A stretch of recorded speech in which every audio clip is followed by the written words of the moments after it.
就乌克兰局势，联合国大会周一召开紧急特别会议。第76届联大主席沙希德再次呼吁各方立即停火，保持最大程度的克制，重回外交解决途径。联合国秘书长古特雷斯在讲话中表示，乌克兰战事必须立即停止。乌克兰问题是重大地区危机，可能对所有国家造成灾难性影响。唯一的出路是和平，对话的渠道必须保持畅通。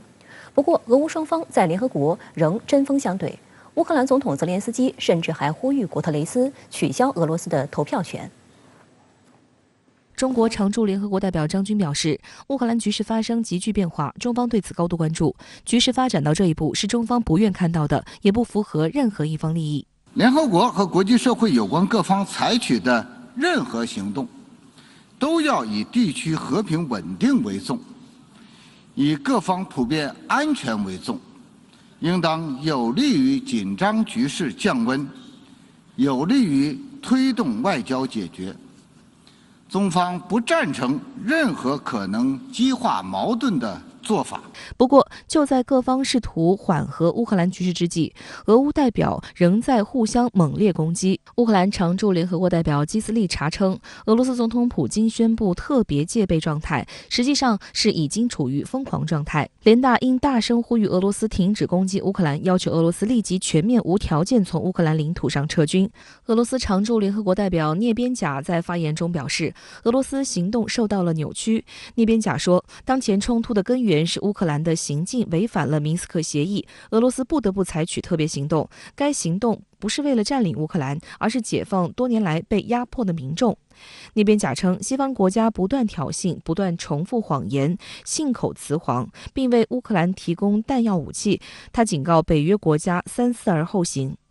值得一提的是，俄罗斯周一结束为期1个月的联合国安理会轮值主席国，在聂边贾举行结尾记者会时，出现了戏剧性一幕。聂边贾的发言被一通电话打断。Would you allow me just a second, because I need to answer this call, please? 随后，他告诉现场记者，俄罗斯常驻联合国代表团收到美国通知，通知称12名俄罗斯代表团工作人员被列为不受欢迎人员，并要求在3月7号前离境。Just received information that the U.S. authorities have undertaken another hostile action against the Russian mission to the United States, to the United Nations,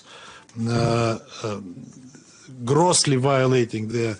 commitments on the host country agreement. 而由于俄罗斯此前动用安理会常任理事一票否决权，让美国等国家提出的涉乌局势决议草案夭折，乌克兰总统泽连斯基周六透露，他在和古特雷斯的通话中呼吁取消俄罗斯的投票权，作为对俄罗斯在乌克兰的军事行动的惩罚。不过，联合国秘书长发言人表示，根据联合国宪章的规定，联合国秘书长无权取消俄罗斯投票权。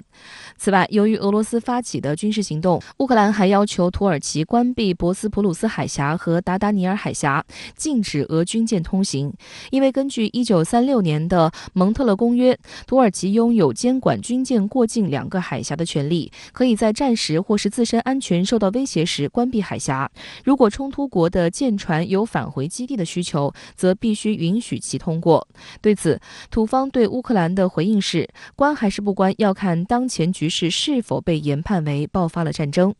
当地时间周日，土耳其外长恰武什奥卢在接受媒体采访时表示，土方研判当前乌克兰局势已经演变成一场战争，土耳其将以透明的方式执行蒙特勒公约的相关规定，但土方并未明确宣布是否已经关闭了海峡。一天后，俄罗斯驻土耳其伊斯坦布尔总领馆也发表声明说，截至目前，土方尚未向俄方提供任何有关土耳其可能会关闭海峡、限制俄罗斯军舰进入的信息。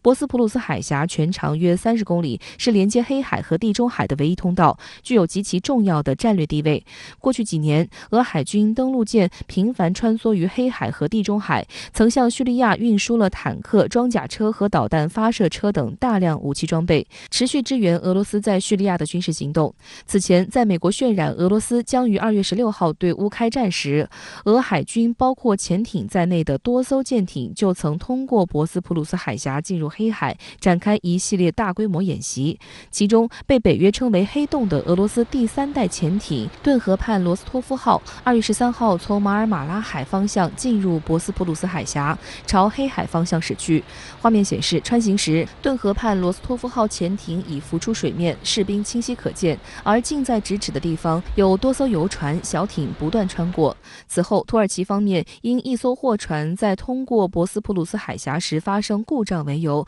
对该海峡实施了5个多小时的封锁，禁止船舶通行。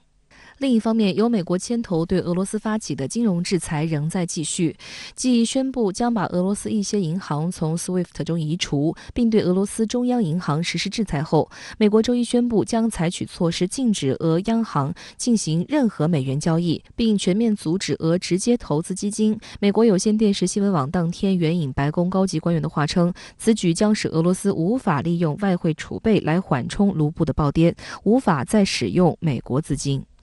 为应对西方掀起的金融战，俄央行行长纳比乌林纳周一表示，俄罗斯国内金融基础设施将不间断运行。此外，俄罗斯已开发可在境内取代 SWIFT 支付系统的金融信息传输系统，境外参与者也可与该系统进行连接。对于俄罗斯而言呢，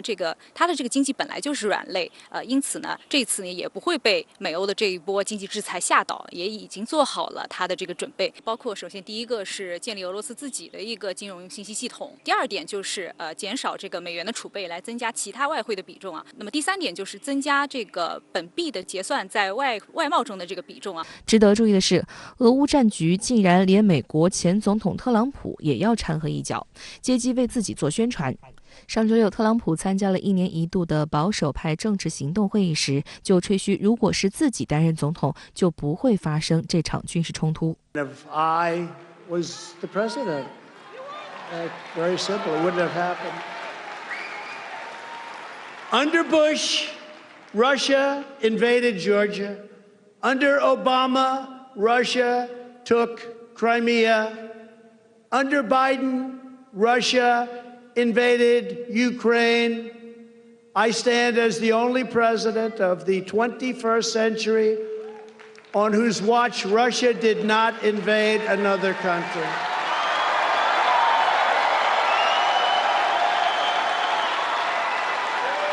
Under our administration,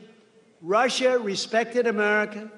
just like every other country respected America, and they really respected us a lot. But now Joe Biden is seen as a weak, and I hate to say it, I have no doubt that President Putin made his decision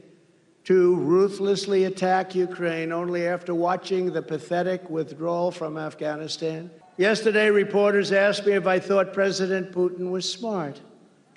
I said,Of course he's smart. Such a terrible thing to say. 不过，会后特朗普接受福克斯新闻专访时警告，俄罗斯对乌克兰的多阵线入侵可能会导致世界大战。他同时认为，拜登政府不得不做很多事情，而不仅仅是制裁，以阻止普京。好的，相关话题来连线中国社科院俄罗斯东欧中亚所所长孙壮志。孙先生您好。俄乌首轮谈判未取得突破，但双方同意周3接着谈。那么您对于首轮谈判有何观察？对谈判走向有如何预期呢？这次谈判呢，应该说是俄罗斯更主动啊。其实我觉得这个俄罗斯呢，这个战略目标呢，可能更多的是以打促谈，所以还是希望能够尽快的回到谈判桌上来，然后把俄罗斯的这种诉求或者他的一些想跟乌克兰想要索取的东西先明确了这样的话其实也有利于这个双方未来尽快的能够结束这样一个冲突的这么一个焦灼状态所以我们可以看到这个俄罗斯呢这次是准备的比较充分的包括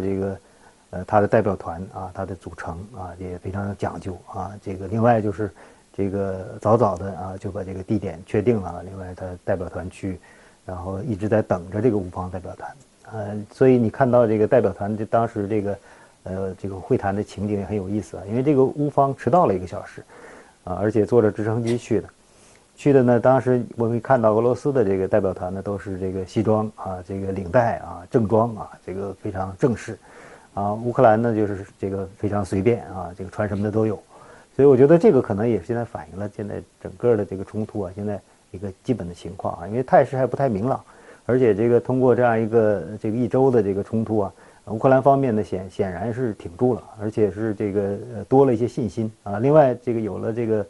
国际社会啊，特别是来自于这个美国、欧洲的一些支持啊，所以他们还是觉得这个可以通过这种拖的方式啊，让这个俄罗斯呢这个承认没有办法在乌克兰达到自己的目的啊，最后要争取一个对自己最有利的一个条件。我觉得将来像俄乌的这种情况可能还是得这个外部这个有做中间人做一些这个包括给提供平台就类似于像过去像法德这个拉上俄罗斯跟乌克兰搞这个诺曼底四方这样将来因为将来毕竟如果谈成了也有一个需要成立一个相关的机制来保障如果停火甚至包括冲突地区怎么样脱离接触甚至可能还有一些战场上交换战俘这样一系列的一些问题，后续问题需要解决。所以我觉得这个既然已经这个到了这一步我觉得双方可能也都不急于这一次两次把这个问题就谈妥。